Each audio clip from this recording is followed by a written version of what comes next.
Please, Brandon, not here. People can see us. Melody Richardson pressed her hand against her swollen belly. 8 months pregnant and exhausted from the pharmaceutical company picnic that had dragged on for hours in the summer heat.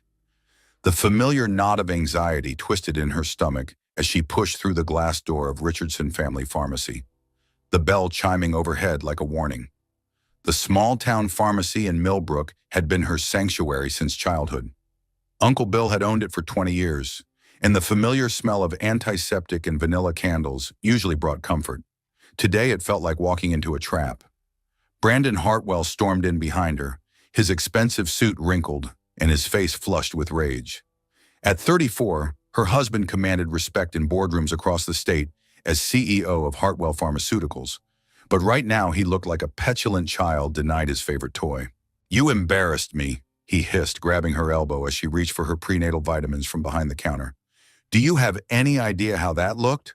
My own wife complaining about morning sickness to my investors like some weak, pathetic—" "I was just making conversation," Melody whispered, glancing toward the back office where she hoped Uncle Bill might be doing paperwork. He wasn't supposed to be in until later, but sometimes he came early to avoid the afternoon rush. "Mrs. Patterson asked how I was feeling, so I—" "You made me look weak!" Brandon's voice rose, and Melody instinctively stepped back. 3 years of marriage had taught her to recognize the warning signs: the tight jaw, the clenched fists, the way his voice dropped to that dangerous whisper that preceded the worst moments. She learned to read him like a weather system, tracking the storms that rolled across his features.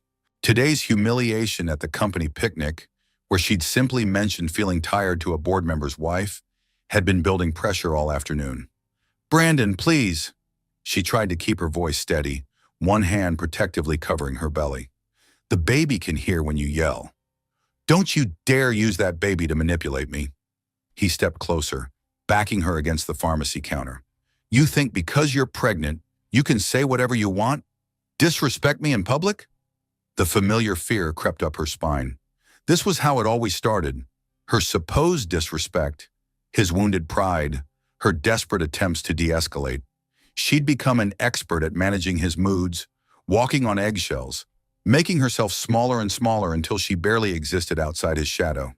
"I'm sorry," she said automatically, the words bitter on her tongue. "I didn't mean to." "You never mean to, do you?" He grabbed her arm, fingers digging into the tender flesh above her elbow.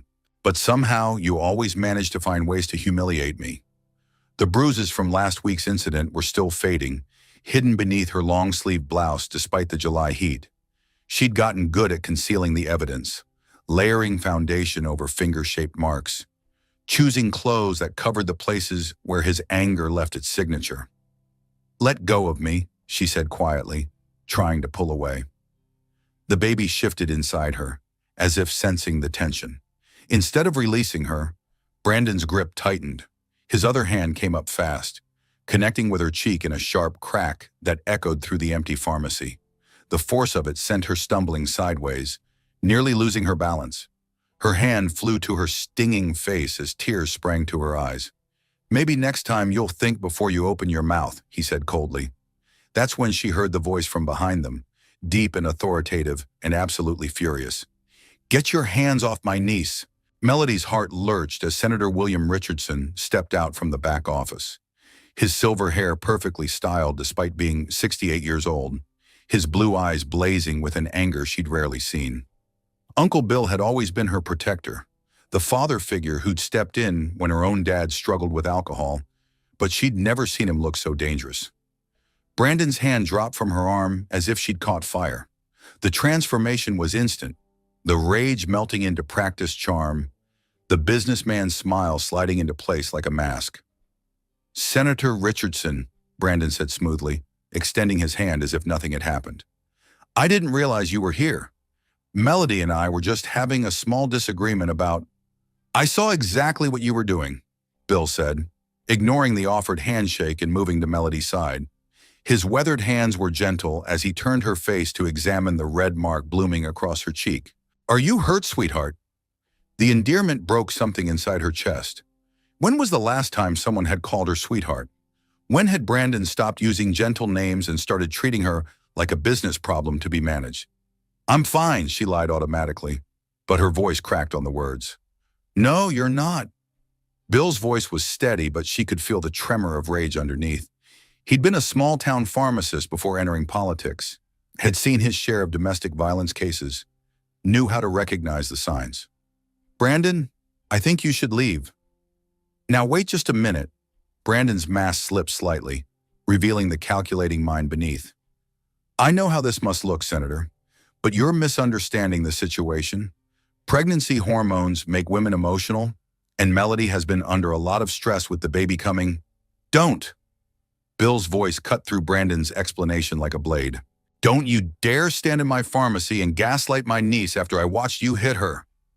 The word hung in the air between them. Hit. Such a small word for something that felt so much larger, so much more devastating. Melody had never let herself use that word before, had always found softer phrases.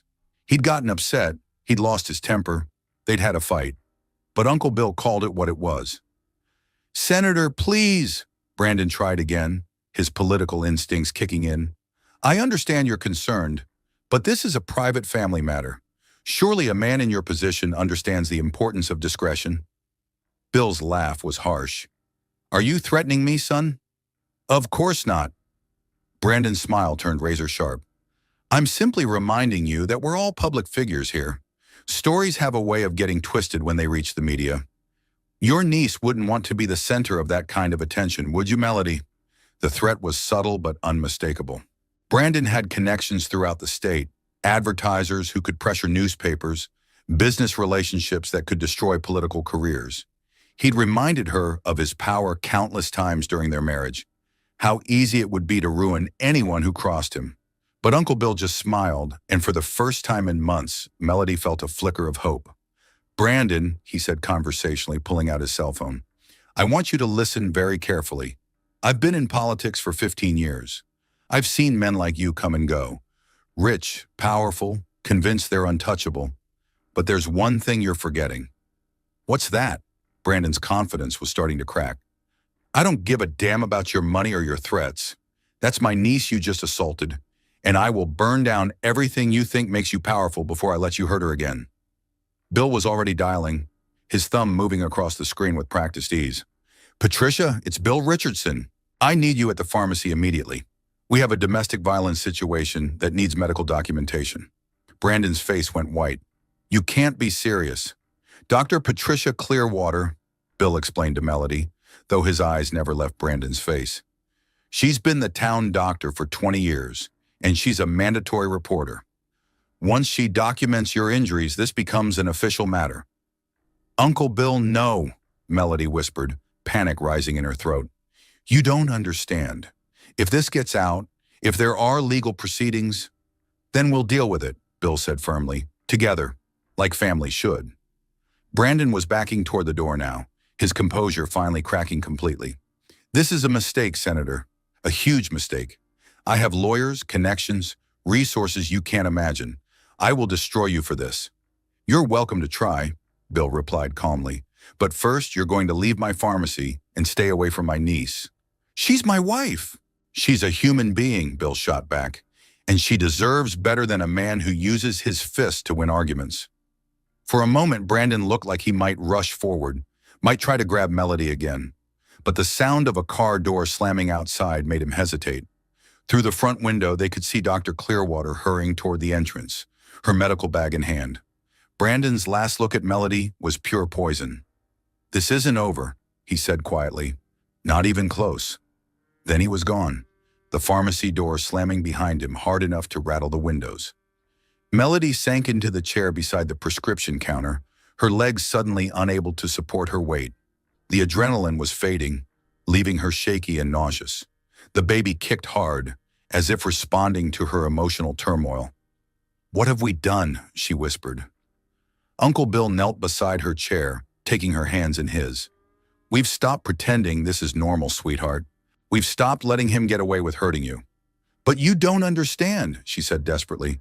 He controls everything. Our bank accounts, the house, my car. If he gets angry enough, then we'll figure it out, Bill said firmly. You're not alone in this anymore. Dr. Clearwater pushed through the door, her gray hair pulled back in a practical bun, her kind eyes immediately focusing on Melody's face. She'd delivered Melody 29 years ago, had been the family doctor through countless childhood illnesses and injuries. "Oh, honey," she said softly, setting down her medical bag. "Let's take a look at you." As gentle hands examined her cheek, documented the swelling and redness, Melody felt the walls of her carefully constructed world beginning to crumble. For 3 years, she'd kept Brandon's anger private, had convinced herself that she could manage it, that things would get better after the baby came. But there was no going back now.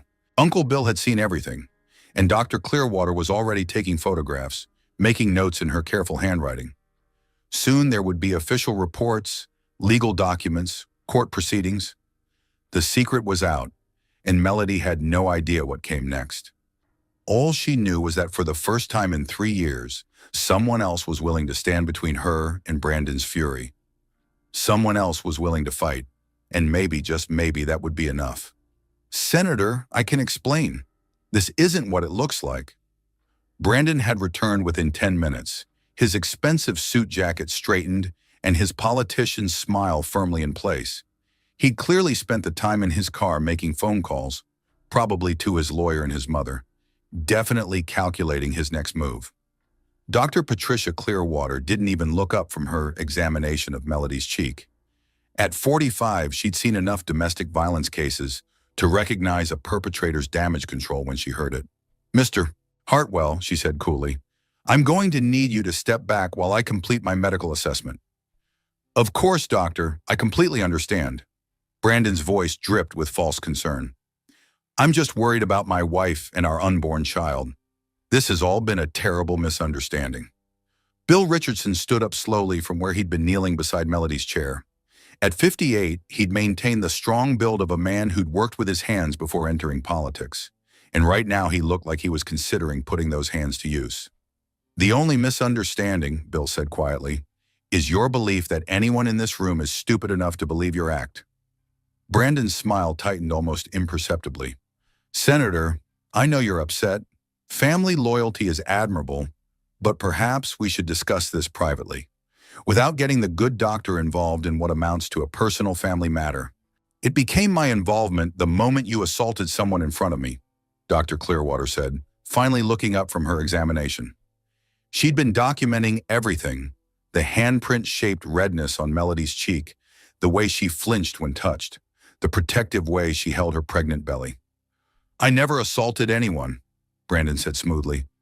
"Melody and I had a disagreement. Voices were raised, but I would never hurt my pregnant wife. I watched you backhand her," Bill said flatly. "You saw what you wanted to see," Brandon replied, his political training evident in how quickly he pivoted. "An older man, protective of his niece, misinterpreting a gesture. Stop." Melody's voice was barely above a whisper, but it cut through Brandon's manipulation like a knife. "Just stop lying." Everyone in the room went silent. Dr. Clearwater's hands stilled on her patient. Bill's jaw tightened, and Brandon's mask finally began to slip. "Melody," Brandon said, his voice taking on that dangerous edge she knew so well, "you're emotional right now. The pregnancy hormones—" "I'm tired," Melody said, louder this time. "I'm so tired of pretending this is normal." She looked up at her uncle, tears streaming down her face.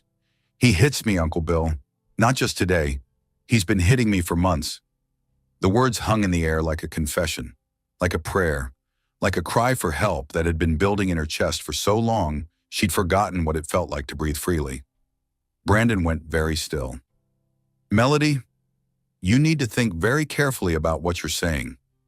"Is that a threat, Mr. Hartwell?" Dr. Clearwater asked sharply.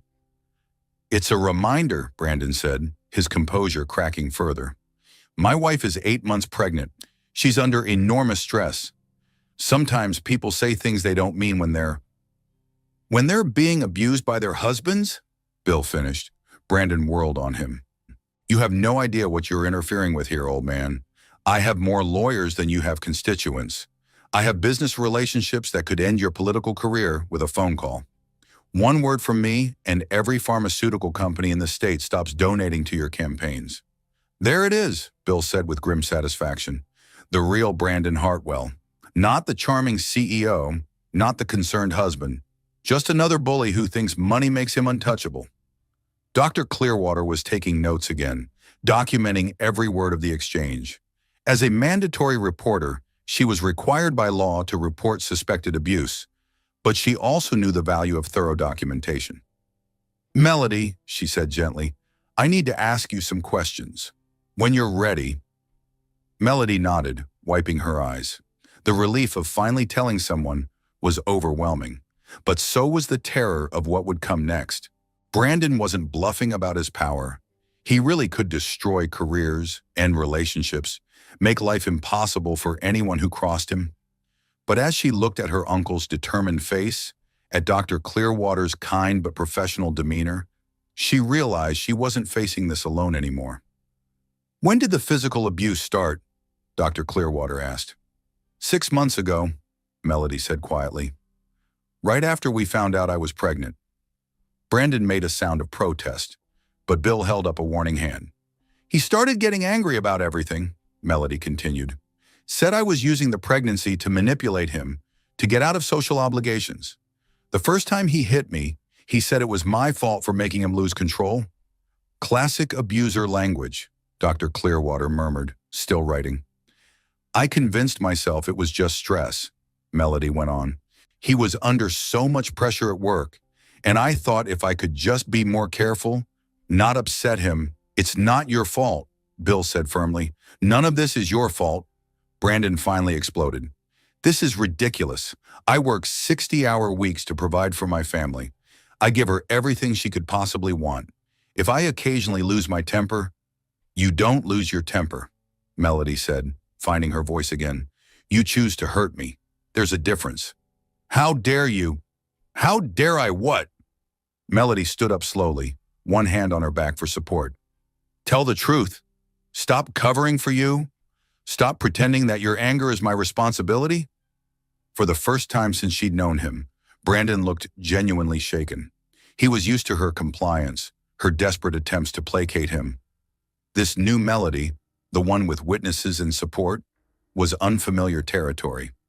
"You're making the biggest mistake of your life," he said quietly. "No," Melody replied. "The biggest mistake of my life was believing you when you said you loved me." Dr. Clearwater cleared her throat. "Mr. Hartwell, I'm going to need you to leave so I can complete my examination in private." "She's my wife. She's my patient," Dr. Clearwater said firmly. "And medical privacy laws supersede marital rights." Brandon looked around the room, calculating. Bill stood between him and Melody, protective and immovable. Dr. Clearwater had already documented enough evidence to start legal proceedings. His carefully controlled world was spinning out of his grasp. "This isn't over," he said finally. "I have rights. Parental rights, marital rights. You can't keep me from my child." "We'll see about that," Bill said. Brandon's phone rang, and he answered it with visible irritation. "What? Now? How did they—" His face went pale as he listened to whoever was on the other end. "Mr. Hartwell," he said when he hung up, "Channel 7 News. Can you comment on allegations of domestic violence involving your wife?" The blood drained from Brandon's face. "How did they—" "Small towns," Bill said mildly. "People talk, especially when they hear shouting coming from the local pharmacy." Brandon stared at him with pure hatred. "You called them." "I didn't need to," Bill replied, "but I'm about to." Brandon looked at Melody one last time, his expression unreadable. Then he turned and walked out of the pharmacy without another word. Dr. Clearwater waited until his car pulled away before turning back to Melody. "Let's continue our examination, shall we?" As gentle hands checked for other injuries, as quiet questions uncovered the full scope of Brandon's abuse, Melody felt something she hadn't experienced in months. Hope. It was terrifying and fragile and might not survive what was coming next. But for the first time since her wedding day, she wasn't facing the future alone. Uncle Bill stayed beside her chair, holding her hand while Dr. Clearwater worked. "We're going to get through this," he said quietly. "Whatever it takes, we're going to get you and that baby somewhere safe." Melody squeezed his hand, finally allowing herself to believe that maybe, just maybe, escape was possible. Outside, another news van was pulling into the pharmacy parking lot. The story was just beginning. As a mandatory reporter, I have no choice but to file this. Dr. Patricia Clearwater set down her pen after finishing her documentation, her expression both compassionate and resolute. She'd been Millbrook's primary physician for 20 years, had delivered half the babies in town, and treated 3 generations of some families. But cases like this still made her chest tight with anger. Melody sat in the examination chair, her blouse carefully rolled up to reveal the finger-shaped bruises on her upper arms, purple and yellow marks that told a story Brandon couldn't charm his way out of. These are defensive wounds, Dr. Clearwater explained gently, photographing each bruise with a medical camera. See how they're positioned? You were trying to protect yourself when someone grabbed you. Senator Bill Richardson stood at the window, watching the growing crowd of news vans in the parking lot. His phone had been buzzing constantly for the past 20 minutes, but he'd ignored every call. How many reporters are out there now? Melody asked nervously. 4 news vans, 2 print journalists, and what looks like someone from Channel 12's investigative team, Bill replied grimly. Word travels fast when a senator's niece is involved in a domestic violence case. Dr. Clearwater continued her examination, documenting older injuries with professional thoroughness. Melody, these bruises on your ribs, they're older, maybe 2 weeks. Can you tell me what happened? Melody's voice was barely audible. He was angry about a credit card bill, said I was spending too much on baby clothes. And this mark on your shoulder. Last month, I forgot to pick up his dry cleaning. Each revelation hit Bill like a physical blow. He'd known something was wrong, had noticed how quiet Melody had become over the past year, how she'd stopped visiting family gatherings, how she always seemed nervous when Brandon was around. But he'd told himself it was just the stress of a new marriage and pregnancy. I should have seen it sooner, he said quietly. Abusers are skilled at hiding their behavior, Dr. Clearwater said without looking up from her notes. They isolate their victims, control their social interactions, make everyone else see only what they want them to see. She turned to address Melody directly. I need you to understand what happens next. As a medical professional, I'm required by law to report suspected domestic violence to local authorities. Deputy Morrison will need to take your statement, and the district attorney will decide whether to press charges. What if I don't want to press charges? Melody asked desperately. That's not entirely your choice anymore, Dr. Clearwater explained gently. With photographic evidence and witness testimony, the state can prosecute even without your cooperation. They rarely do in domestic violence cases, but they can. The pharmacy door chimed and Deputy Jake Morrison entered, removing his hat as he surveyed the scene. At 41, he'd been Millbrook's senior law enforcement officer for 8 years and had worked closely with Bill on various community initiatives. Senator, he nodded to Bill, then turned to Melody with professional courtesy.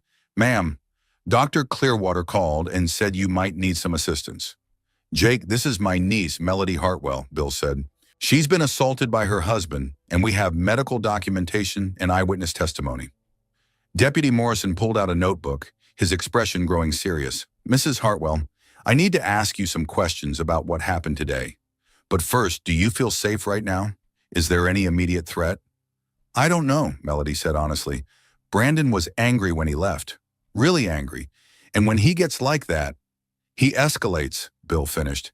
Jake, this man has been systematically abusing my pregnant niece for months. He's powerful, he's connected, and he's not going to accept this quietly. What kind of connected are we talking about? Morrison asked, still writing. CEO of Hartwell Pharmaceuticals, board member of 3 major hospitals, golf partners with half the state legislature, Bill rattled off. He's already threatened my political career, and that was before the news vans showed up. Morrison glanced out the window at the growing media presence. Jesus, this is going to be a circus. That's exactly what Brandon is counting on, Bill said. He thinks we'll back down to avoid the publicity. Will you? Morrison asked bluntly. Bill looked at his niece, at the bruises on her arms, the fear in her eyes, the way she instinctively protected her pregnant belly, and felt something harden inside his chest. Not a chance, he said. Dr. Clearwater handed Morrison a thick folder of documentation. Complete medical report, including photographs of both fresh and healing injuries. Pattern consistent with ongoing physical abuse. Mrs. Hartwell, Morrison said gently, I know this is difficult, but I need you to tell me exactly what happened today, in your own words. Melody took a shaky breath and began to speak. She told them about the company picnic, about Brandon's anger over her casual mention of morning sickness, about the confrontation in the pharmacy. Her voice grew steadier as she went on, as if speaking the truth aloud was giving her strength. He grabbed my arm and hit me across the face, she said clearly. Uncle Bill saw everything. And this isn't the first time your husband has struck you? No, the word came out as a whisper. It's been happening for months. Morrison nodded, making notes. I'm going to recommend that you apply for an emergency protective order. It'll legally require your husband to stay away from you and maintain no contact. He'll violate it, Melody said with certainty. He doesn't believe rules apply to him. Then he'll be arrested, Morrison said simply. You don't understand. Melody shook her head. He has lawyers, influence. He'll find a way around it. Maybe, Morrison acknowledged, but it's still the first step in building a legal case against him. Dr. Clearwater was cleaning up her examination supplies when her phone buzzed. She glanced at the screen and frowned. I have 3 calls from Grace Hartwell, she said, Brandon's mother. Don't answer, Bill said immediately. That woman will try to convince you this is all a misunderstanding. I've met Grace Hartwell, Dr. Clearwater replied dryly. She once tried to convince me that her son's broken arm was caused by vigorous play rather than his father throwing him down the stairs. The revelation hung in the air like a dark cloud. Melody stared at the doctor in shock. Brandon was abused as a child? I can't discuss another patient's medical history, Dr. Clearwater said carefully, but I will say that cycles of violence tend to repeat themselves across generations. Melody felt sick. She'd known Brandon had a difficult relationship with his father, but he'd never mentioned any physical abuse. Had she married a man who was destined to repeat his father's mistakes? Was their unborn daughter already caught in that cycle? It doesn't excuse what he's done to you, Bill said firmly, reading the conflict on her face. His childhood doesn't give him the right to hurt you. I know, Melody said quietly, but it explains some things. Morrison finished his initial report and looked up from his notebook. Mrs. Hartwell, do you have somewhere safe to stay tonight? Family? Friends? She can stay with me, Bill said immediately. I have security, and Brandon knows better than to try anything at a senator's house. What about clothes, personal items? Morrison asked. Everything's at the house, Melody said, but I can't go back there, not yet. We'll arrange for an escort to retrieve your belongings, Morrison promised, but first, let's get that protective order filed. Dr. Clearwater handed Melody a business card. Rebecca Martinez is a counselor who specializes in domestic violence cases. She's helped several women in town transition out of abusive relationships. I don't need counseling, Melody said automatically. Everyone needs counseling after trauma like this, Dr. Clearwater said gently. And Rebecca can help you understand your legal options, connect you with resources, help you plan for life after this. Life after this. The phrase felt surreal. For 3 years, her life had revolved around managing Brandon's moods, avoiding his anger, keeping the peace at any cost. The idea that there might be a life beyond that, a life where she didn't have to walk on eggshells, seemed impossible. But as she looked around the pharmacy, at the 3 adults who had rallied to her defense without hesitation, she began to think that maybe impossible wasn't the same thing as untrue. Morrison's radio crackled to life. Deputy Morrison, we have a situation at the Hartwell residence. Suspect is destroying property and making threats. Morrison keyed his radio. On my way. Mrs. Hartwell, it sounds like your husband is having some kind of breakdown at home. You definitely can't go back there tonight. What kind of threats? Bill asked sharply. Against Mrs. Hartwell and anyone helping her, came the tinny voice through the radio. Neighbors called it in when they heard him screaming about burning down half the town. Melody went white. He's lost control completely. Then we'll make sure you're somewhere he can't find you, Bill said firmly. As Morrison headed for the door, his radio crackled again. Deputy, we've also got Brandon Hartwell's attorney on line 2. He's demanding we cease and desist any investigation into his client. Morrison smiled grimly. Tell the lawyer his client is currently destroying evidence and making terrorist threats. We'll investigate whatever we damn well please. After Morrison left, The pharmacy fell quiet except for the hum of medical equipment and the distant sound of reporters setting up outside. "What happens now?" Melody asked. Dr. Clearwater packed the last of her supplies. "Now you heal, physically and emotionally. It's going to be a long process, but you've already taken the hardest step, which is telling the truth," Dr. Clearwater said simply. "Everything else builds from there." As they prepared to leave through the pharmacy's back exit to avoid the media circus out front, Melody caught sight of herself in the security monitor. She looked different somehow, not just because of the visible bruise on her cheek, but because of something in her posture, her expression. For the first time in 3 years, she looked like a woman who expected to be believed. It was a start. "Mr. Hartwell, Channel 7 News. Can you comment on allegations of domestic violence?" Brandon froze halfway to his Porsche, his hand on the driver's side door. The reporter was young, ambitious-looking, with the kind of sharp suit and perfect teeth that suggested she'd clawed her way up from a smaller market and wasn't about to let a story like this slip away. "I have no comment," he said curtly, sliding into his car. But the reporter wasn't deterred. She followed him to his window, microphone extended. "Sir, we have reports that Senator Richardson witnessed you striking your pregnant wife. Can you confirm or deny?" Brandon slammed the car door and started the engine, backing out fast enough that the reporter had to jump out of the way. But as he pulled onto Main Street, he could see 3 more news vans arriving at the pharmacy. His phone rang immediately. "Mother." "Brandon, what in God's name is happening?" Grace Hartwell's voice was sharp with panic. "I just got a call from Patricia Clearwater about some kind of incident, and now Martha Henderson says there are news trucks at Richardson's pharmacy." "It's under control," Brandon said automatically, though his hands were shaking on the steering wheel. "Under control? There are rumors flying about domestic violence, about police reports. How is any of that under control?" Brandon pulled into the parking lot of his pharmaceutical company, seeking the familiar comfort of the building that bore his family name.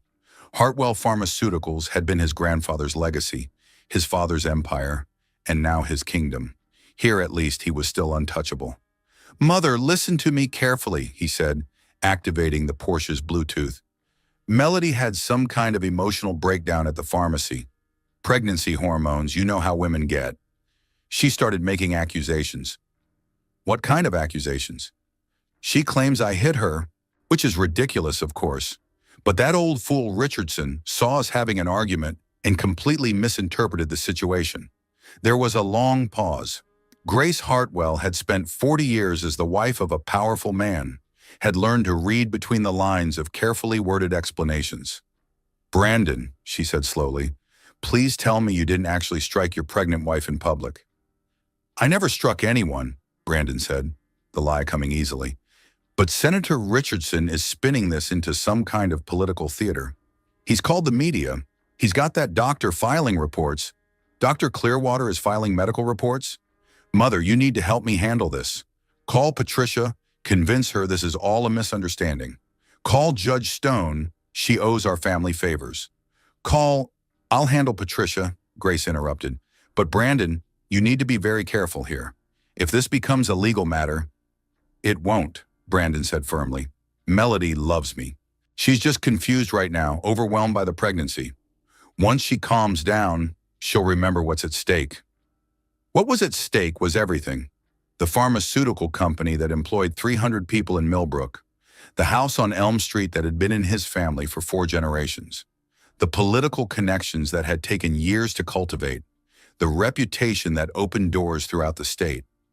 Brandon parked and strode into his building, nodding to the security guard who'd worked for his family for 15 years.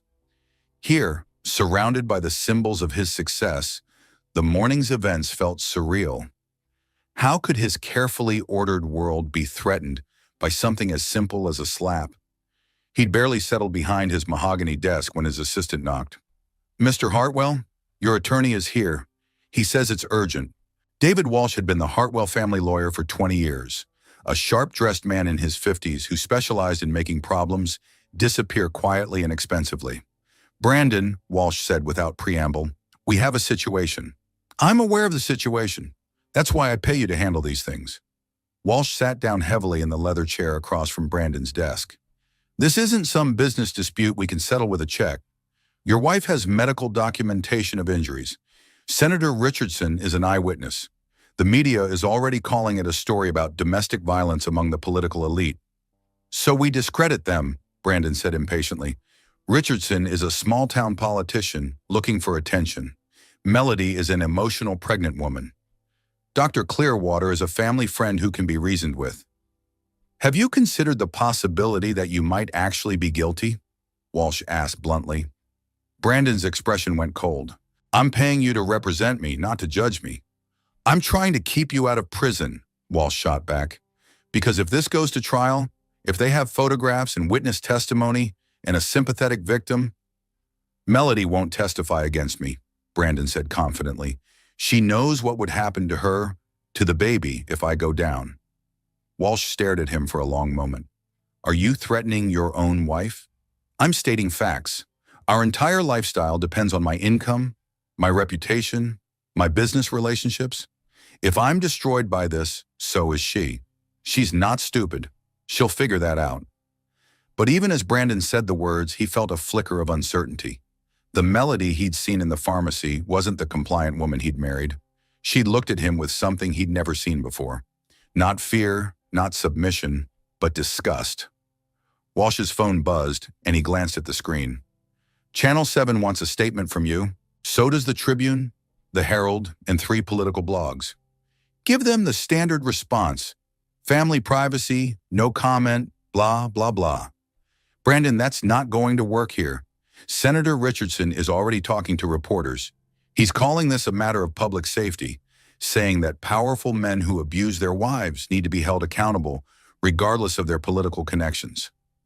Brandon felt his control slipping.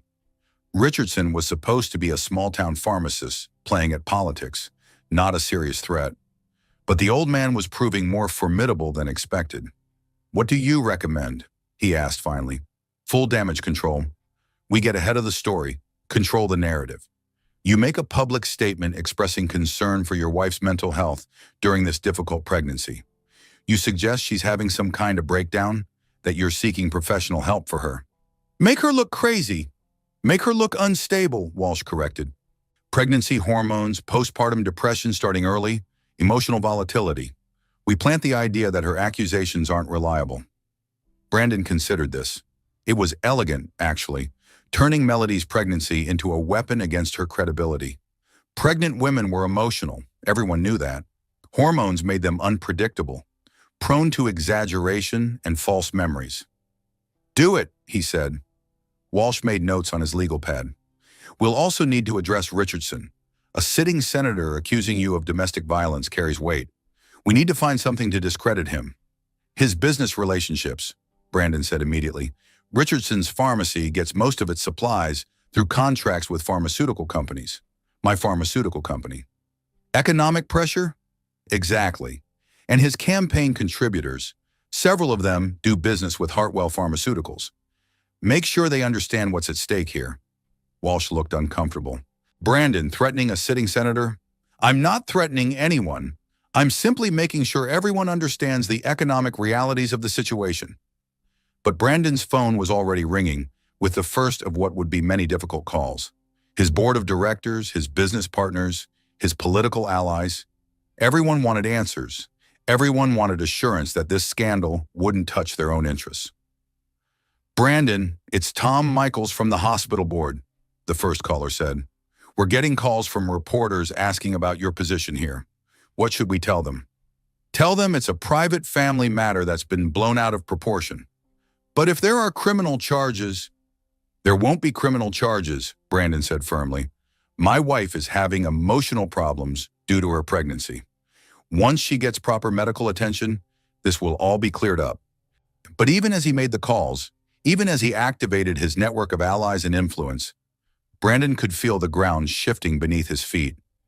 The story was spreading faster than he could contain it, growing beyond his ability to control. And somewhere across town, in a small pharmacy surrounded by news vans, his wife was telling her truth to anyone who would listen. For the first time in his adult life, Brandon Hartwell was not the most powerful person in the room. The realization was terrifying. My niece was assaulted today, and I witnessed it personally. Senator Bill Richardson stood behind the podium in Millbrook's modest city hall, facing a crowd of reporters that had tripled in size since the morning. The room buzzed with nervous energy as cameras focused and notebooks open. Melody sat in the front row between Dr. Clearwater and Rebecca Martinez, the domestic violence counselor who'd arrived within an hour of being called. Her cheek still bore the red mark of Brandon's hand, though she'd refused makeup to cover it. I want to be absolutely clear about what I saw, Bill continued, his voice carrying the authority of 15 years in public service. At approximately 2:30 this afternoon, I watched Brandon Hartwell strike his pregnant wife across the face with enough force to nearly knock her down. The room erupted with questions, but Bill raised his hand for silence. This isn't about politics. It's not about personal vendettas or publicity. It's about the fact that domestic violence affects 1 in 4 women in this country, and it doesn't become acceptable just because the perpetrator is wealthy or powerful. In the back of the room, Channel 7's reporter leaned forward. Senator Richardson, what's your response to suggestions that your niece might be experiencing pregnancy-related emotional instability? Bill's expression hardened. I'm going to pretend you didn't just suggest that a woman who's been medically documented as having multiple injuries from physical abuse is simply emotional because she's pregnant. But sir, sources close to the Hartwell family suggest sources close to the Hartwell family are engaging in classic victim blaming, Bill interrupted, and I won't dignify their attempts to gaslight a domestic violence victim by treating them as legitimate journalism. The reporter pressed on.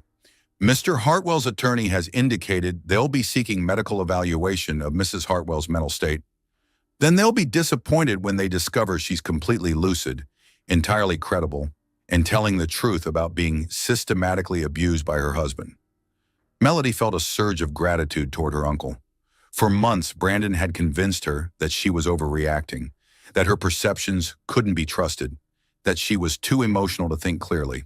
Hearing someone she respected declare her credible in front of the entire state media felt like oxygen after months of suffocation.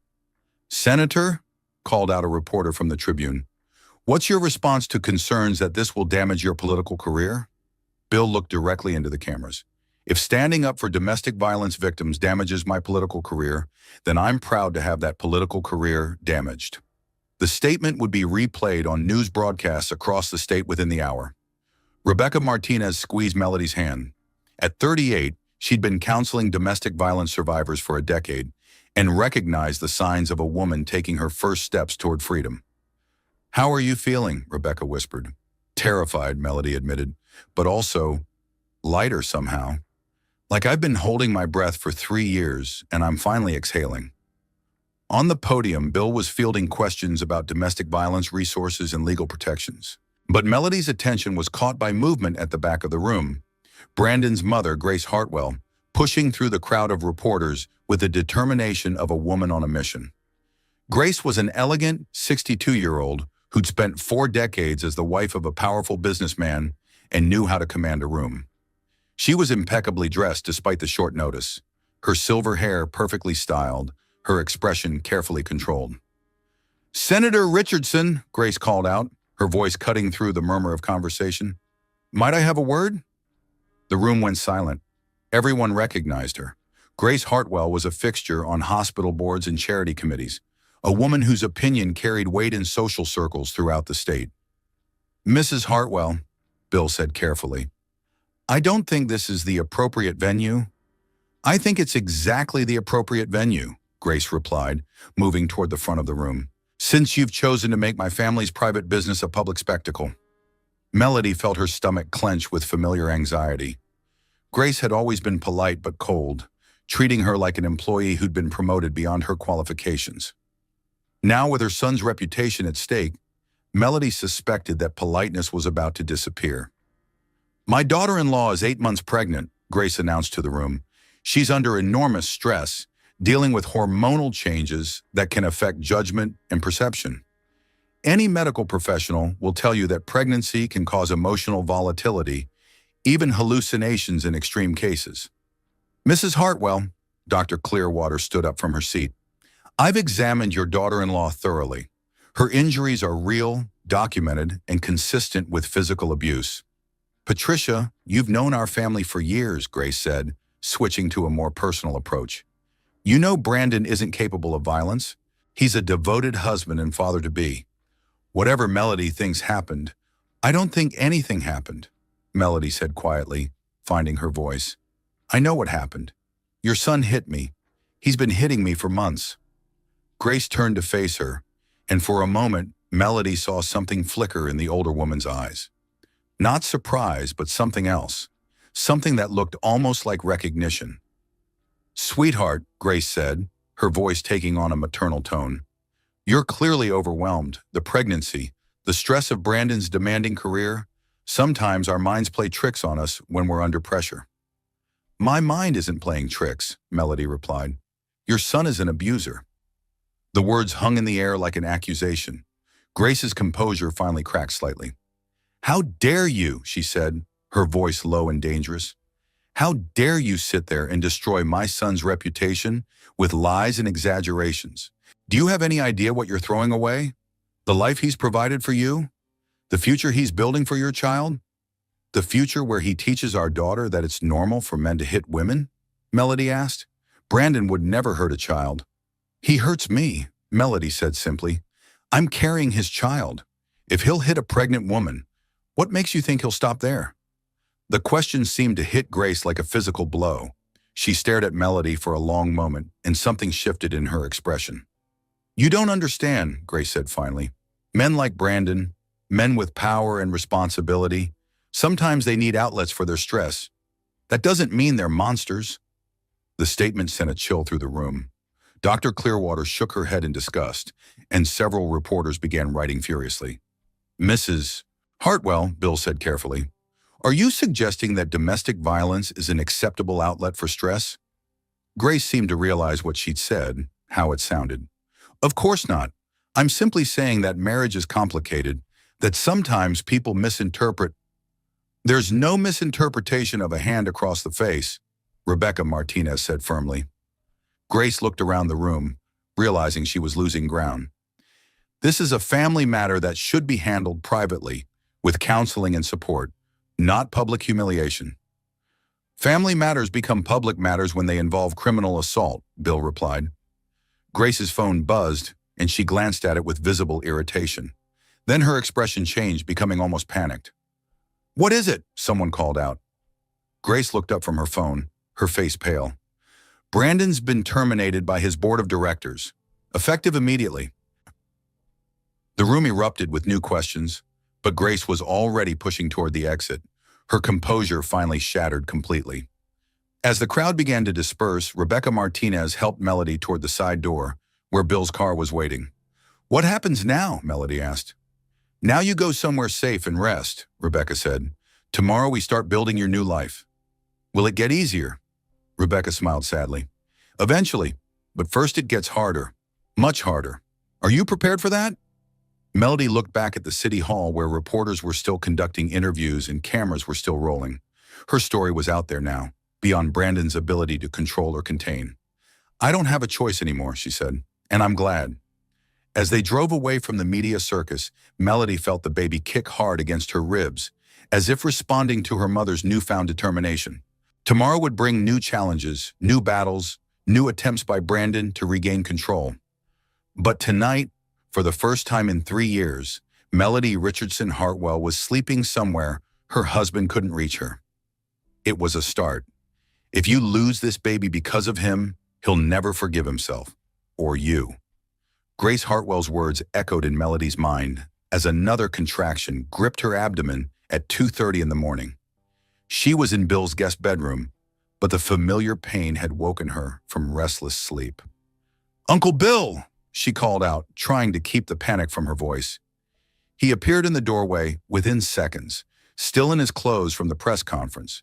He'd been too wired to sleep, spending the night fielding calls from reporters and political allies. What's wrong? He asked, immediately alert. I think... Another contraction hit, stronger this time. I think the baby's coming. Bill was already reaching for his phone. It's too early. You're only 34 weeks. Tell that to your great niece, Melody gasped, feeling wetness between her legs. Uncle Bill, I think my water just broke. The drive to Millbrook General Hospital took 12 minutes that felt like 12 hours. Bill had called ahead, and Dr. Clearwater met them at the emergency entrance with a wheelchair and a team of nurses. "How far apart are the contractions?" Dr. Clearwater asked as they rushed through the corridors. 3 minutes, Melody panted. "Maybe less." "Blood pressure is elevated," one of the nurses reported. "Heart rate 140.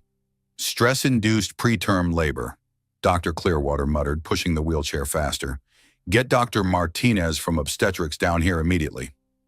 They were barely settled in the labor and delivery room when Brandon arrived, somehow having gotten word despite the late hour. He burst through the door with the confidence of a man who'd never been denied access to anything he wanted. "Where is she? Where's my wife?" "Mr. Hartwell," Dr. Clearwater said firmly, "you need to leave. There's a restraining order." "That doesn't apply in medical emergencies," Brandon shot back. "I have parental rights. That's my child being born." Deputy Morrison appeared in the doorway behind Brandon, looking harassed. "He's technically correct about the medical emergency exception," he said reluctantly. "But any threatening behavior, and he's gone." Brandon immediately switched to concerned husband mode, approaching Melody's bedside with an expression of worry that might have fooled someone who hadn't seen his other faces.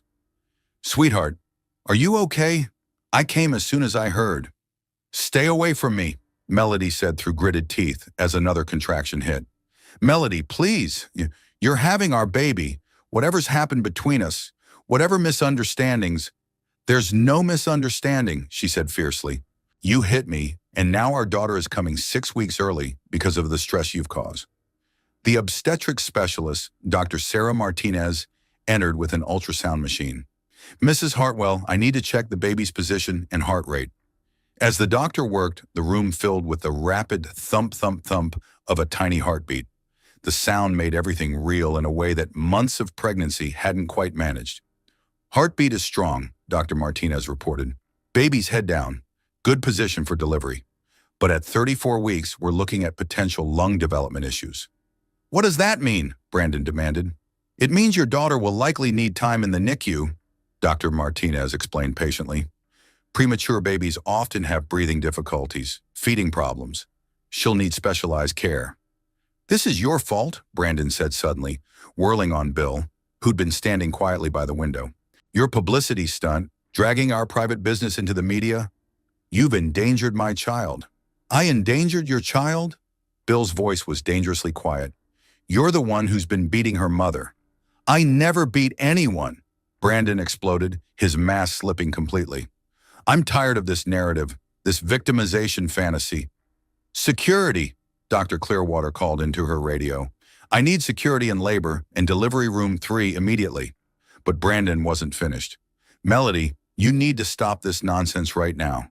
Tell them this has all been a misunderstanding. Think about our daughter's future." "I am thinking about her future," Melody said, her voice steady despite the pain. "I'm thinking about the kind of man I want her to grow up around."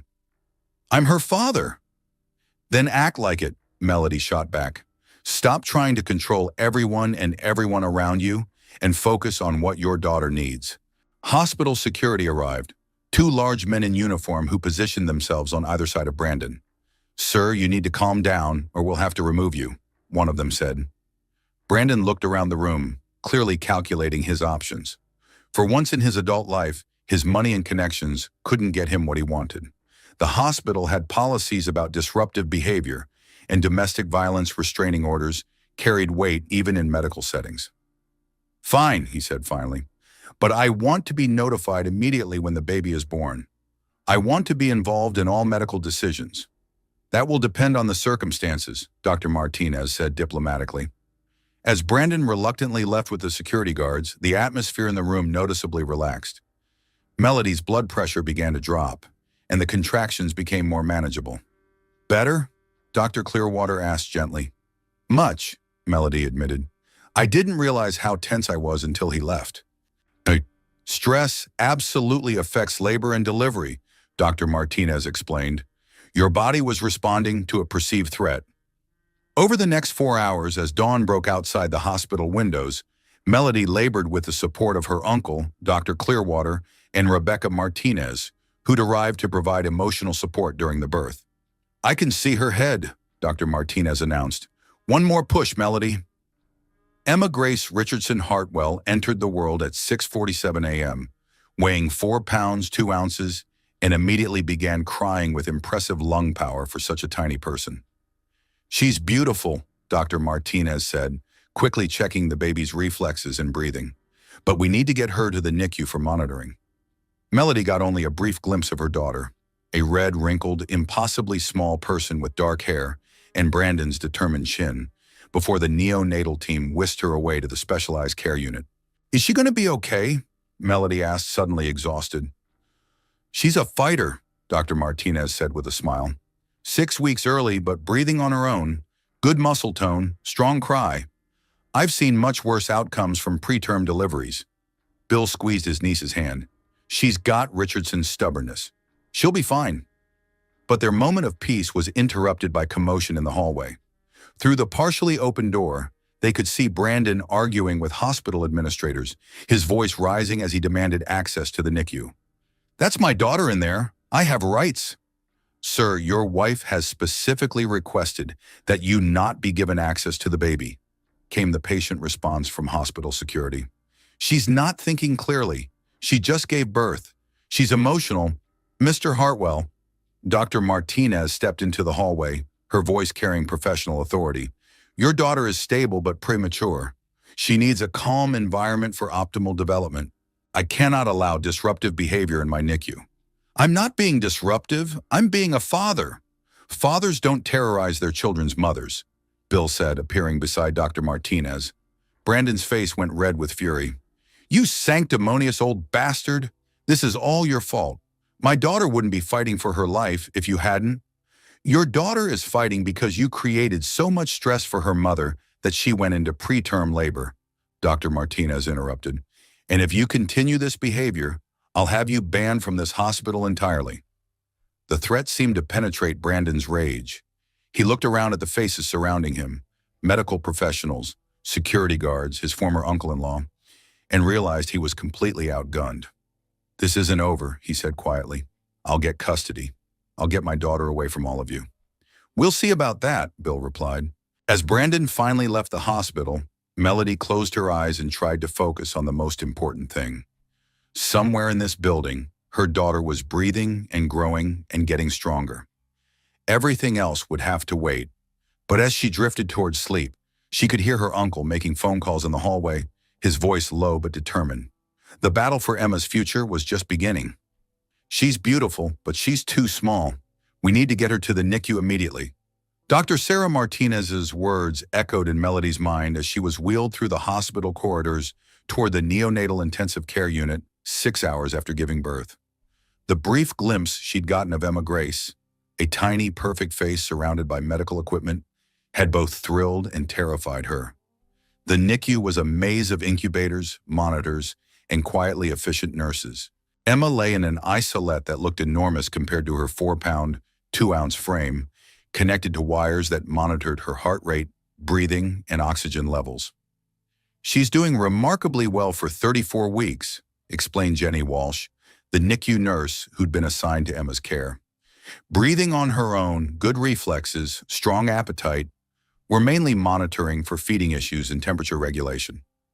Melody carefully inserted her hands through the isolette's porthole windows, gently stroking Emma's impossibly small fingers. The baby's eyes opened, dark blue, alert, and somehow already determined. Hello, sweetheart, Melody whispered. I'm your mama. Emma's tiny fist wrapped around Melody's finger with surprising strength. That's a good sign, Jenny said with a smile. Strong grip reflex indicates good neurological development. Senator Bill Richardson stood behind Melody, his weathered face soft with wonder. She's got the Richardson chin, he observed. Stubborn from birth. She'll need to be stubborn, Rebecca Martinez said quietly. She'd stayed at the hospital to provide support during the transition to the NICU. Her father's going to make things difficult. As if summoned by the mention of his name, Brandon appeared in the NICU doorway. He'd clearly gone home to shower and change, returning in an expensive suit with his lawyer David Walsh beside him. I demand to see my daughter, Brandon announced to the charge nurse. Sir, this is a restricted area. the nurse replied calmly. Only parents and immediate family are allowed, and only with proper approval. I am a parent, Brandon said impatiently. You're also the subject of a restraining order, Jenny Walsh pointed out, checking her patient chart. Mrs. Hartwell has specifically requested that you not have unsupervised access to the baby. Brandon's lawyer stepped forward. My client has parental rights that supersede any restraining order. Without formal custody arrangements, he has equal legal standing with his wife. Dr. Martinez appeared from another patient's room, clearly having been alerted to the situation. Mr. Hartwell, this is a medical facility, not a courtroom. Your daughter is premature and requires a calm, stable environment. I cannot allow anything that might disrupt her care. I'm not disrupting anything, Brandon said, though his voice was already rising. I just want to see my child. Under supervised conditions only, Dr. Martinez said firmly, and only if Mrs. Hartwell agrees. All eyes turned to Melody, who was still standing beside Emma's isolette. The baby seemed to sense the tension in the room, her tiny face scrunching with distress. Look at her, Melody said quietly. She can feel your anger. She's 6 weeks early and fighting for every breath, and you're turning her medical care into a power struggle. I'm trying to be a father, Brandon replied, but his voice lacked its usual conviction. Then be one, Melody said. Put her needs before your ego. Visit her when I'm not here. Don't turn the NICU into a battlefield. It was a reasonable compromise, but Brandon's expression suggested he found reasonableness insulting. I shouldn't have to negotiate to see my own daughter, he said coldly. You shouldn't have to negotiate, Bill agreed. But you gave up the right to normal parental access when you started abusing her mother. Brandon whirled on him. I'm so tired of that accusation. Then stop giving us reasons to make it, Dr. Martinez interrupted. Mr. Hartwell, I'm going to ask you to leave now. Your daughter's heart rate is elevated, which indicates stress. In premature infants, stress can lead to serious complications. For a moment, Brandon looked like he might refuse. But the presence of hospital security in the hallway, combined with his lawyer's subtle head shake, seemed to convince him. I'll be back, he said to Melody, and I'll be filing for emergency custody. You can't keep me from my daughter forever. After he left, the NICU returned to its usual quiet efficiency. Emma's heart rate gradually returned to normal, and she settled back into peaceful sleep. Is he serious about custody? Melody asked Rebecca. He'll try, Rebecca admitted, but judges are generally reluctant to separate newborns from their mothers, especially when domestic violence is involved. And with Emma being premature, requiring specialized care that you're providing through breastfeeding, I can't breastfeed her yet, Melody interrupted. She's too small, too weak. But you can pump milk for her, Jenny explained. Breast milk is especially important for preemies. It helps with digestion, immune system development, brain growth. The next several days fell into a routine. Melody spent most of her time at the hospital, learning to care for Emma, pumping milk every 3 hours, slowly introducing skin-to-skin contact as the baby grew stronger. Uncle Bill brought meals and handled the continuing media attention, which had intensified after news of Emma's premature birth. Rebecca Martinez provided emotional support and helped Melody navigate the legal complexities of her situation. Brandon visited twice daily, morning and evening, always when Melody wasn't there, always with his lawyer present. The NICU staff reported that he seemed genuinely concerned about Emma's health, but he also asked probing questions about Melody's mental state, her fitness as a mother, her plans for the future. He's building a case, Rebecca warned, documenting everything he can use against you in custody proceedings. On Emma's 5th day of life, Dr. Martinez delivered encouraging news. She's gained 3 ounces, her breathing is stable, and she's taking more milk. If she continues improving at this rate, we might be able to discuss discharge in a week or 2. Where will we go? Melody asked. The question had been weighing on her mind for days. She couldn't return to the house she'd shared with Brandon, but she also couldn't impose on Uncle Bill indefinitely. We'll figure it out, Bill said firmly. There are safe houses, temporary housing programs for domestic violence survivors. But that afternoon brought a development that changed everything. David Walsh arrived at the NICU with official-looking papers. Mrs. Hartwell, he said formally, you're being served with emergency custody papers. My client is requesting immediate physical custody of Emma Grace Hartwell, pending a full hearing. Melody stared at the documents, the legal language swimming before her eyes. Emergency custody, unfit mother, history of mental instability. On what grounds? Rebecca demanded, appearing at Melody's shoulder. Mrs. Hartwell's documented emotional volatility, her public breakdown and false accusations against my client, her inability to provide stable housing for the child, Walsh rattled off. Furthermore, Mr. Hartwell can provide superior financial resources and medical care. Emma's mother is providing the medical care she needs, Dr. Martinez said sharply, having overheard the conversation. Separating a premature infant from her breastfeeding mother would be medically contraindicated. My client is prepared to provide formula feeding and private nursing care, Walsh replied smoothly. Over my dead body, Melody said quietly. The room went silent. Even tiny Emma seemed to sense the gravity of the moment, stirring restlessly in her isolette. Mr. Walsh, Dr. Martinez said carefully, I need to be very clear about something. Emma Richardson Hartwell is my patient. Any custody arrangements that compromise her medical care will be opposed by this hospital's legal team. The baby's name is Emma Hartwell, Walsh corrected, and my client's resources? The baby's name is whatever her mother says it is, Bill interrupted, until a court rules otherwise. Walsh gathered his papers with visible irritation. The hearing is scheduled for Monday morning. Mrs. Hartwell, I suggest you get yourself some legal representation. After he left, Melody sank into the chair beside Emma's isolette. Her daughter slept peacefully, unaware that her future was about to be decided by strangers in a courtroom.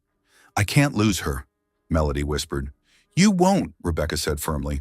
I know some excellent family law attorneys who specialize in domestic violence cases, and Dr. Martinez's testimony about Emma's medical needs will carry a lot of weight. But Brandon has money, influence, and you have the truth, Bill said simply. Don't underestimate the power of the truth. As evening fell over the NICU, Melody performed her nightly ritual of reading to Emma. Tonight, a story about a brave little girl who wasn't afraid of anything. Your daddy wants to take you away from me, she whispered to the sleeping baby. But I won't let that happen. I promise you, sweetheart. Whatever it takes, I won't let him hurt you the way he hurt me. Emma's tiny hand moved in her sleep, as if reaching for something just out of grasp. Monday morning would bring the fight of Melody's life, but tonight she was still Emma's mother, still the one person in the world who could provide exactly what her daughter needed most. It would have to be enough. The board has voted. You're out, Brandon. Security will escort you from the building. Thomas Richardson, Bill's younger brother and Melody's father, delivered the news to Brandon Hartwell's face via speakerphone during an emergency session of the Hartwell Pharmaceuticals Board of Directors. The irony wasn't lost on anyone present. A Richardson was firing a Hartwell from the company that bore his own name. Brandon stared at the conference room full of board members who'd been his allies for years, his face cycling through disbelief, rage, and finally cold calculation. You can't be serious, he said quietly. This company has been in my family for 3 generations. And it's been profitable for 3 generations because we make good business decisions, replied Margaret Chen, the board's longest-serving independent director. Keeping a CEO who's the subject of domestic violence allegations and a media circus is not a good business decision. Those are false allegations from an unstable woman. Those are documented allegations with medical evidence and eyewitness testimony, Thomas interrupted. Brandon, I've known you since you were a child. Your grandfather was a good man who built this company on integrity. Your father expanded it through innovation. But you've turned it into your personal kingdom, and that ends now. The vote had been unanimous, 8-0, with Brandon recused from voting on his own termination. Even Grace Hartwell, who served on the board as a family representative, had voted against her own son. Mother? Brandon turned to Grace with genuine shock. You voted to destroy our family's legacy? Grace Hartwell looked older than her 62 years, her usually perfect composure cracked by days of media scrutiny and public scandal. I voted to save it, she said quietly. Your behavior has put everything at risk. The company, our reputation, our future. My behavior? I'm being railroaded by a conspiracy between my wife's family and... Your wife is in the hospital with a premature baby because you beat her, Margaret Chen said bluntly. Stop pretending this is about anything else. Brandon's lawyer, David Walsh, leaned forward. My client disputes those characterizations, and I should point out that Mr. Hartwell owns 43% of company stock. You can remove him as CEO, but you cannot remove his ownership stake. We're aware of that, Thomas replied, but we can ensure he has no operational control. Brandon, your office has been cleared out. Your access cards have been deactivated. You are no longer welcome in this building except as a minority shareholder for annual meetings. Security guards appeared in the doorway, not the familiar faces who'd worked for the Hartwell family for years, but professional corporate security who looked like they knew how to handle difficult situations. This isn't over, Brandon said, standing slowly. I'll sue every one of you for breach of fiduciary duty.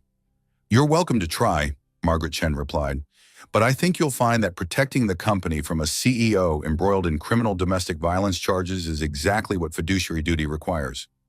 As Brandon was escorted from the building, Thomas Richardson remained in the conference room, addressing the remaining board members. Margaret, I'm recommending you as interim CEO while we conduct a proper search, he said. The company needs stable leadership during this transition.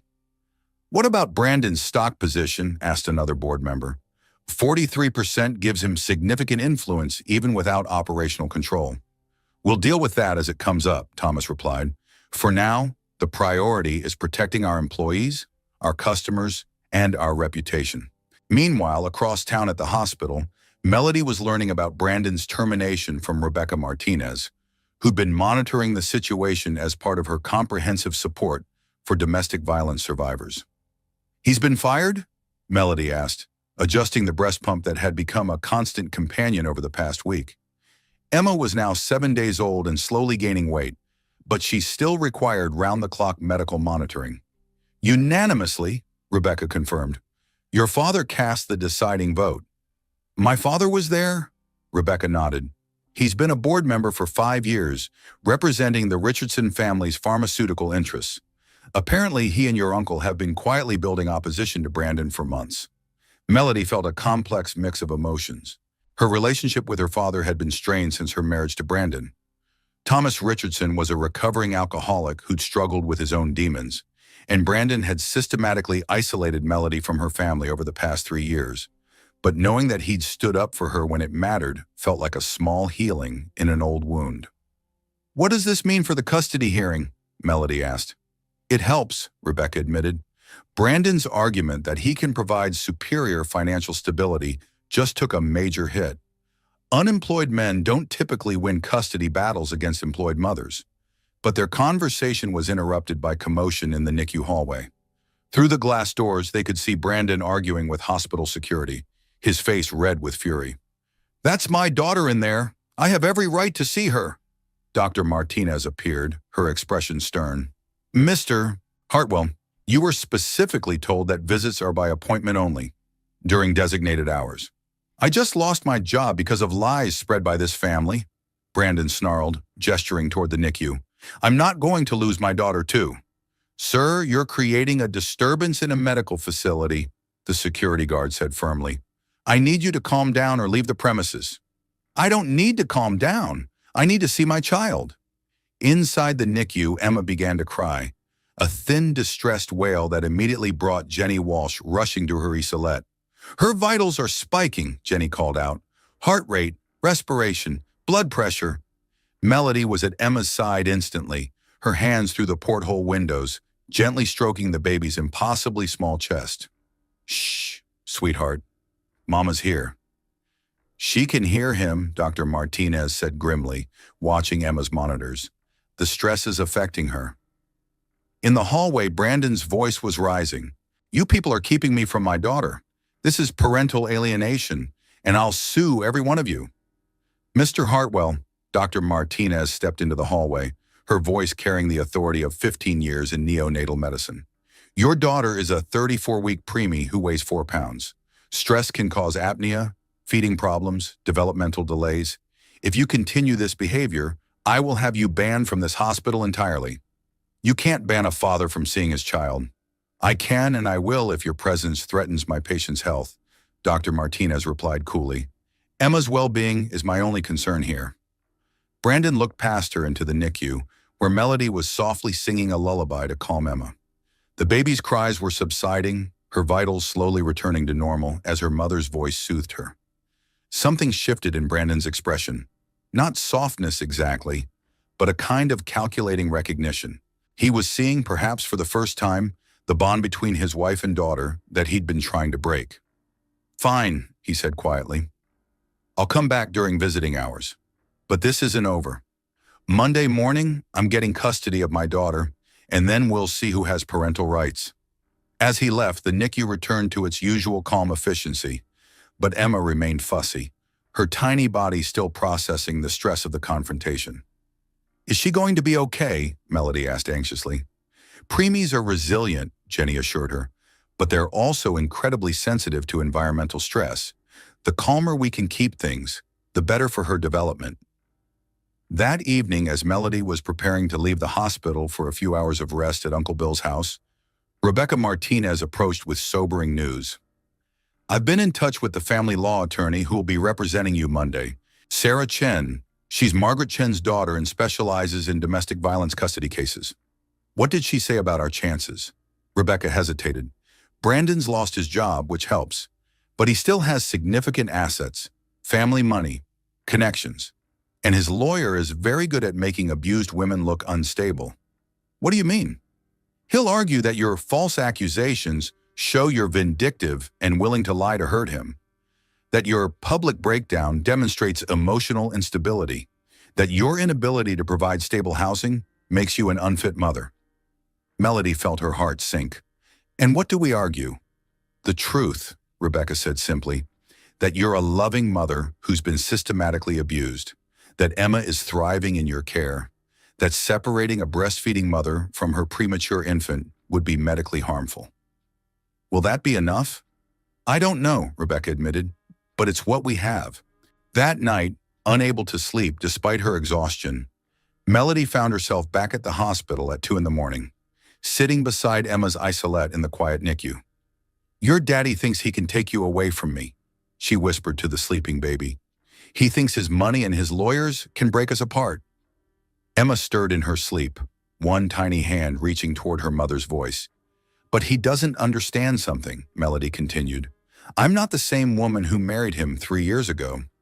I'm not the woman who stayed quiet while he hurt me. I'm your mother now, and that makes me stronger than he'll ever be." Jenny Walsh approached quietly. "Couldn't sleep?" "Too much to think about," Melody admitted. "She's doing well, you know," Jenny said, checking Emma's chart. "Gaining weight, breathing strongly. Whatever happens Monday, you've given her a good start." "What if I lose her?" Jenny was quiet for a moment. "I've been a NICU nurse for 12 years, she said finally. "I've seen a lot of custody battles involving sick babies, and I've learned that judges usually recognize what's best for the child, especially when medical professionals testify." "And what's best for Emma?" "Being with the parent who puts her needs first," Jenny said simply. "The parent who doesn't use her as a weapon in their personal battles." As dawn broke over the hospital, Melody made a decision. She would fight for her daughter with everything she had, not with Brandon's weapons, money, influence, manipulation, but with the truth. It would have to be enough, because Emma Grace Richardson Hartwell deserved better than to be raised by a man who thought violence was an acceptable way to solve problems. She deserved to grow up knowing that love meant safety, not control. Monday morning was coming, and Melody would be ready. "Sir, you're not allowed on this floor. I'm calling security." The NICU charge nurse's voice was firm, but not panicked as Brandon Hartwell stepped off the elevator at 7 a.m, still wearing yesterday's clothes and looking like he hadn't slept. It was Monday, the day of the emergency custody hearing, and his behavior had become increasingly erratic over the weekend. "I need to see my daughter before court," Brandon said, his voice hoarse with exhaustion and rage. "I need to make sure she's okay." "Mr. Hartwell, visiting hours don't start until 8, and you know you need supervision," the nurse replied, already reaching for her phone. But Brandon wasn't listening. He was looking past her toward Emma's isolette, where his tiny daughter lay sleeping under the warm lights, connected to monitors and feeding tubes. "Look at her," he said softly. "She's so small, so vulnerable. She needs her father to protect her." She needs you to follow hospital rules, came Dr. Martinez's voice from behind him. She'd been making early morning rounds and had heard the commotion. Mr. Hartwell, you're in violation of the supervised visitation agreement. Supervised visitation for my own child, Brandon laughed bitterly. Do you know what that does to a man? What it feels like to be treated like a criminal for wanting to see your daughter? I know what it feels like to watch that daughter's vital signs spike every time you raise your voice, Dr. Martinez replied evenly. Security arrived, 2 guards who'd become familiar with the situation over the past week. But instead of resisting, Brandon held up his hands in surrender. I'm not here to cause trouble, he said. I just want 5 minutes with Emma. 5 minutes to explain to her that Daddy's going to take care of everything. Emma is 10 days old, Dr. Martinez pointed out. She doesn't understand explanations. What she understands is stress, and your presence creates stress. My presence creates stress. But her mother's doesn't? Brandon's composure was cracking. Melody's the one who's unstable, who had a public breakdown, who can't even provide a stable home. Her mother, Dr. Martinez interrupted, is the reason Emma is gaining weight and developing normally. Breast milk, skin-to-skin contact, consistent caregiving, these are what premature babies need. I can provide those things. Can you breastfeed? Dr. Martinez asked bluntly. The question seemed to deflate some of Brandon's anger. He looked again at Emma, at the complex web of medical equipment that was keeping his daughter stable, and for a moment his expression softened. I just want to be a good father, he said quietly. Then start by putting Emma's needs ahead of your own, Dr. Martinez replied. Good fathers don't traumatize their children's mothers. They don't turn hospitals into battlegrounds. Brandon was escorted from the NICU without incident, but his appearance had rattled everyone. By the time Melody arrived at 8 for her morning visit, the staff was visibly tense. How is she? Melody asked immediately, seeing Emma's slightly elevated heart rate on the monitors. She's fine now, Jenny Walsh assured her, but her father's visit upset her routine. It took 20 minutes to get her settled again. Melody carefully lifted Emma from her isolette, something she'd only recently been allowed to do as the baby grew stronger. At 10 days old, Emma was up to 4 pounds, 8 ounces, breathing entirely on her own and taking most of her feeding by bottle. Hey, sweetheart, Melody whispered, settling into the rocking chair beside the isolette. Today's the big day. Today we find out if we get to stay together. Emma's dark eyes opened, focusing on her mother's face with increasing clarity. The pediatric ophthalmologist had confirmed that her vision was developing normally despite the premature birth. Mrs. Hartwell? A woman's voice interrupted the quiet moment. I'm Sarah Chen, your attorney. Sarah Chen was younger than Melody had expected, probably mid-30s with serious dark eyes, behind wire-rimmed glasses and an air of competent authority. She carried a thick briefcase and wore a conservative navy suit that suggested she meant business. How are our chances? Melody asked directly. Better than they were a week ago, Sarah replied honestly. Your husband's termination from his job undermines his financial stability argument. Dr. Martinez's testimony about Emma's medical needs will carry significant weight, and we have character witnesses. Your uncle, Dr. Clearwater, several NICU nurses who can testify to your excellent caregiving. What about his arguments that I'm unstable? Sarah pulled out a thick folder. We've prepared counter evidence. Your employment history, character references, the restraining order documentation, medical records showing the extent of your injuries. Rebecca Martinez will testify about the psychological profile of domestic violence survivors. Will that be enough? Judge Eleanor Stone is presiding, Sarah said. She's fair, experienced with domestic violence cases, and has a reputation for prioritizing children's welfare over parents' rights. If anyone will see through your husband's manipulation, it's her. At 10:30, they left for the courthouse, leaving Emma in the capable hands of the NICU staff. Uncle Bill met them in the parking lot, along with Rebecca Martinez and Dr. Clearwater, who would be testifying on Melody's behalf. The courthouse was surrounded by media. The story of a wealthy CEO's domestic violence case had captured statewide attention, and the custody battle involving a premature infant had added another layer of public interest. Mrs. Hartwell, a reporter called out, how do you feel about today's proceedings? I feel confident that the judge will do what's best for my daughter, Melody replied, the words coming more easily than she'd expected. Inside the courtroom, Brandon sat with his legal team, David Walsh and two other attorneys from a prestigious family law firm. Grace Hartwell sat in the front row behind him, her expression carefully neutral. Judge Eleanor Stone was a woman in her 50s, with gray hair pulled back severely and sharp eyes that missed nothing. She'd been on the bench for 15 years and had seen every variation of family dysfunction. "This is an emergency custody hearing," she began, "regarding the minor child Emma Grace Richardson Hartwell, born August 15th, currently hospitalized in the NICU at Millbrook General. Mr. Walsh, your client is seeking emergency custody. Please state your grounds." David Walsh stood, every inch the confident litigator. "Your Honor, my client seeks custody to protect his daughter from an unstable mother who has made false accusations against him, who has no stable housing, and who has demonstrated concerning behavior, including a public breakdown and vindictive actions designed to destroy her husband's career and reputation." "And Mrs. Hartwell," Judge Stone turned to Sarah Chen, "you're opposing this petition?" "Absolutely, Your Honor. Mr. Hartwell has been documented as physically abusing Mrs. Hartwell, who is an exemplary mother providing essential care to a premature infant. Separating Emma from her mother would be medically contraindicated and emotionally harmful." "Let's hear the evidence," Judge Stone said. "Mr. Walsh, you may proceed." The next 2 hours were brutal. Walsh painted a picture of Melody as an unbalanced woman who had fabricated abuse allegations to gain advantage in what he characterized as a marital dispute. He brought up her father's history of alcoholism, her lack of independent employment, her sudden decision to turn against a husband who had provided her with luxury and security. "Your Honor," Walsh concluded, "my client can provide financial stability, excellent medical care, and a stable home environment. Mrs. Hartwell cannot even say where she'll be living next week." When Sarah Chen's turn came, she methodically dismantled Walsh's arguments. She presented Dr. Clearwater's medical documentation of Melody's injuries, Senator Richardson's eyewitness testimony, the hospital staff's observations of Brandon's disruptive behavior.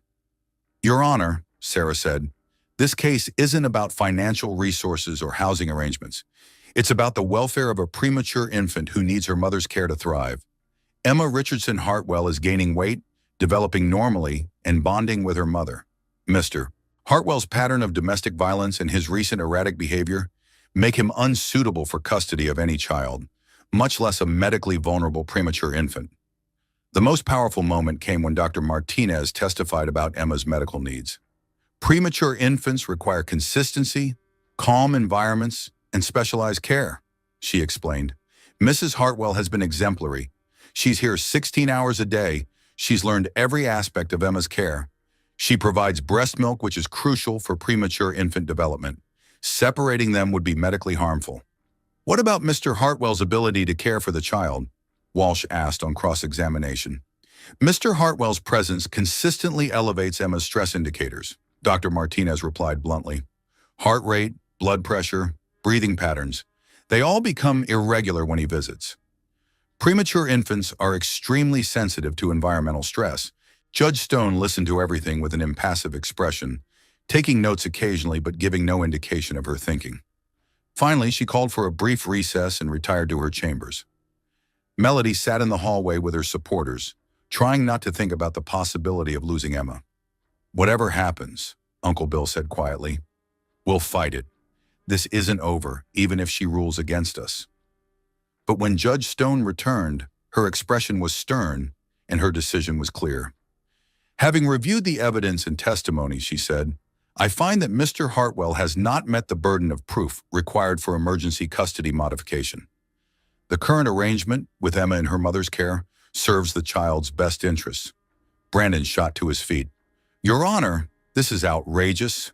"Mr. Hartwell, sit down," Judge Stone said sharply.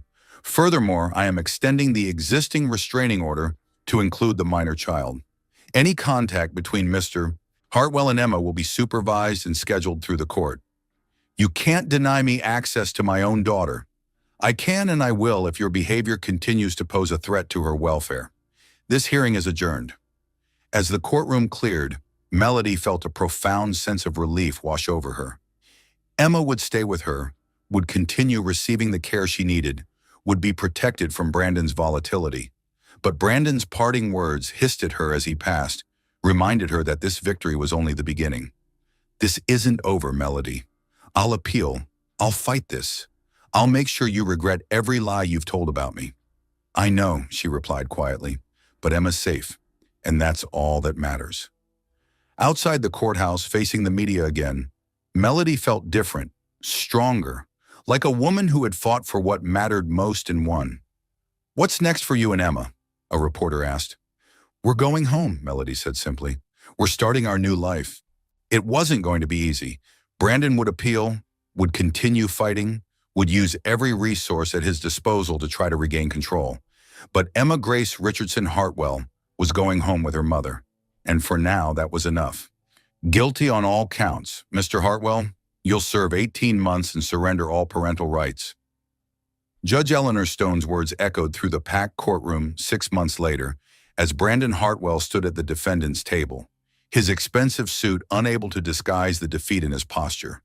The criminal trial for domestic violence had proceeded alongside the civil custody proceedings, building an overwhelming case against the former pharmaceutical CEO. Melody sat in the gallery holding 6-month-old Emma, who had grown into a healthy, alert baby with her mother's gentle eyes and her great-uncle's determined chin. The NICU days felt like another lifetime.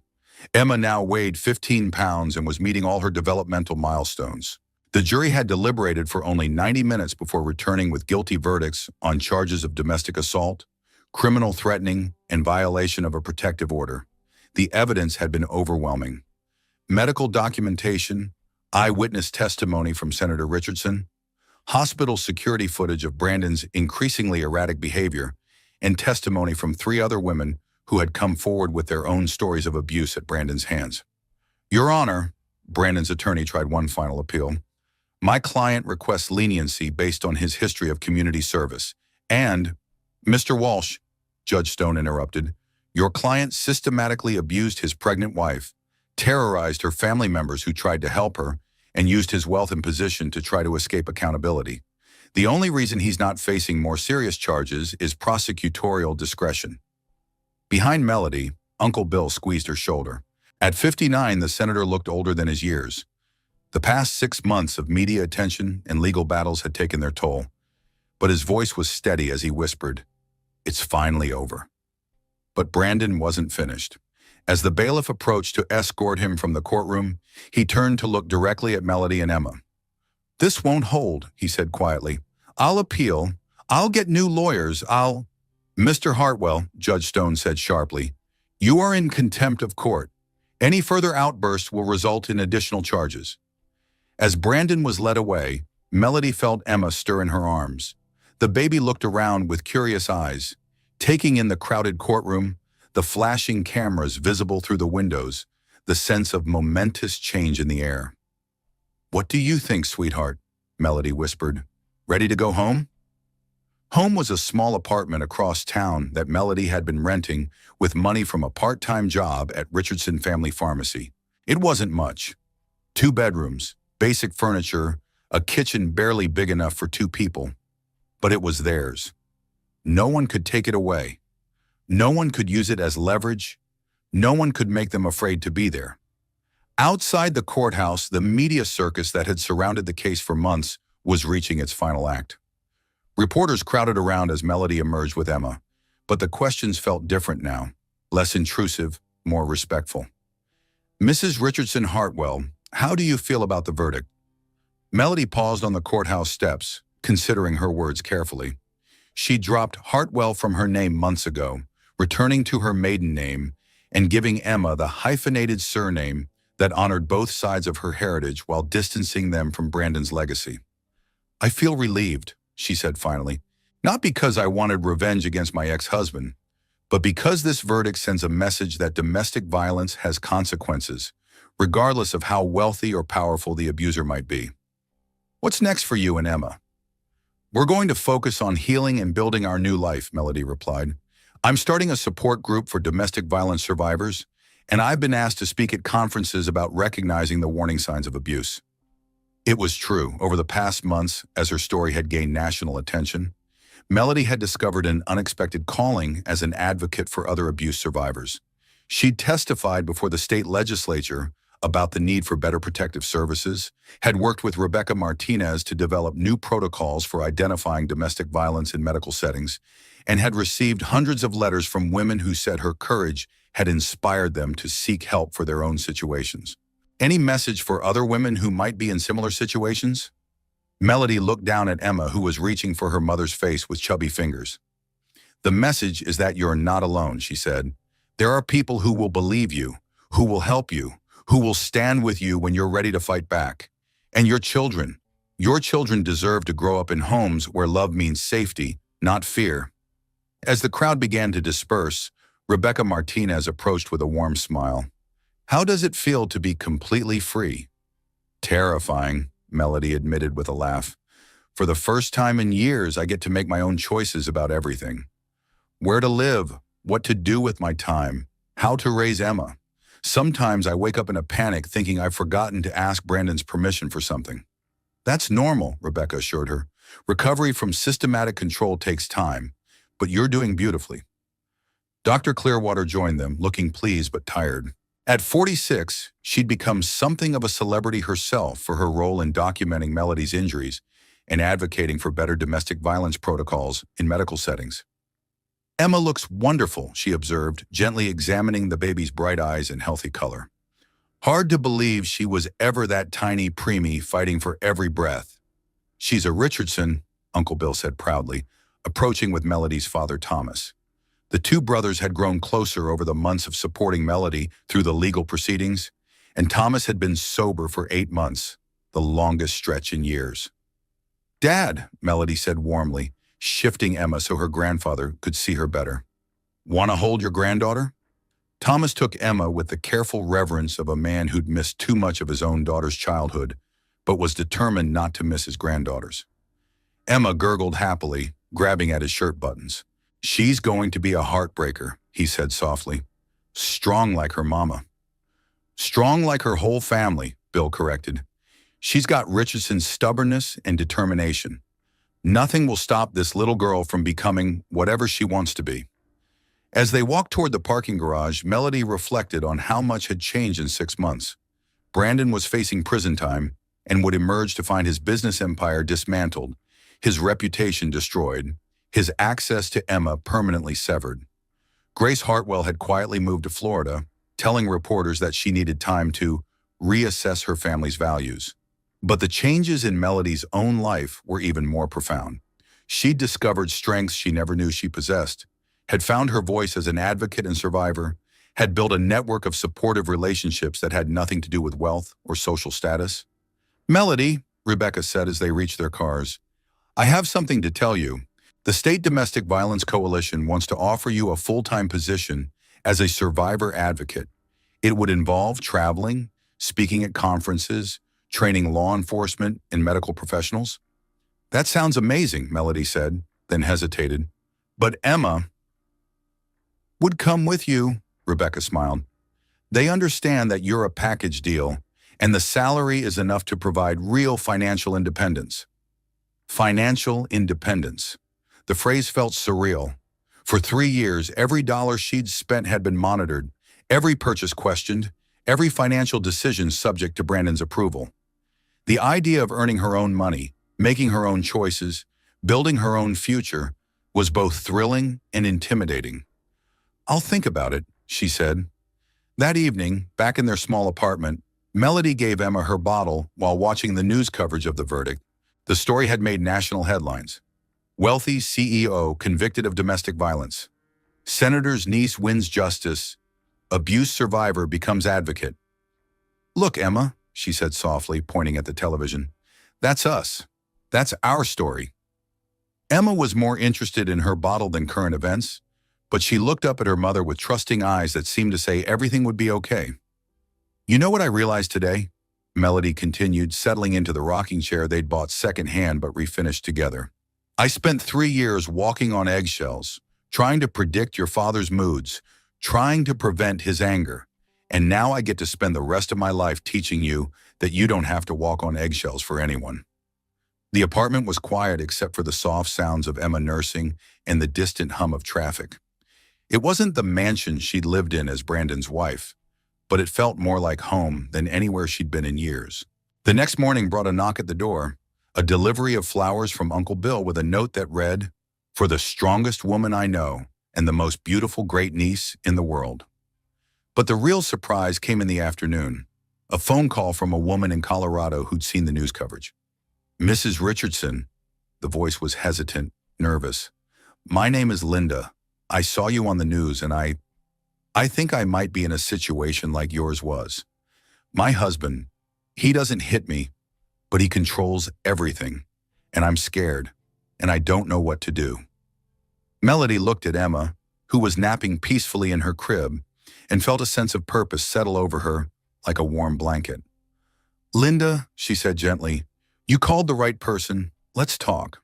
As she settled in to help another woman take her first steps toward freedom, Melody realized that Brandon's greatest miscalculation hadn't been underestimating her uncle's political connections or the legal system's willingness to hold powerful men accountable.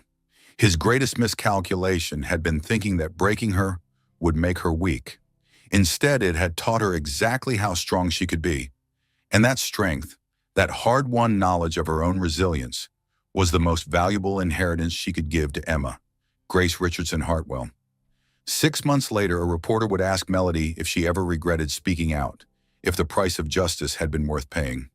"The price of silence was much higher," she would reply, watching Emma take her first steps across their new apartment, a larger place they'd moved to after Melody's advocacy work began generating real income. "My daughter will grow up knowing that when someone hurts you, you don't have to stay quiet. You don't have to accept it. You can fight back, and you can win." Emma, now walking confidently between the coffee table and the couch, looked up at her mother with bright, fearless eyes. "Mama," she said clearly, one of her first words. "That's right, sweetheart," Melody replied, scooping her up for a hug. "I'm your mama, and I'm never going anywhere." Outside their window, Millbrook was waking up to a new day. The Richardson family pharmacy, where this story had begun, was visible from their apartment. Uncle Bill had offered to make Melody a full partner whenever she was ready to take on that responsibility. But for now, she was content to be exactly where she was, a survivor who had become an advocate, a victim who had found her voice, a woman who had chosen love over fear and was teaching her daughter to do the same. The phone rang again. Another woman who needed help, another survivor taking her first steps toward freedom. Melody Richardson answered, Emma babbling happily in her arms, ready to help another woman discover her own strength. The breaking of silence had become a symphony of healing, and it was only the beginning.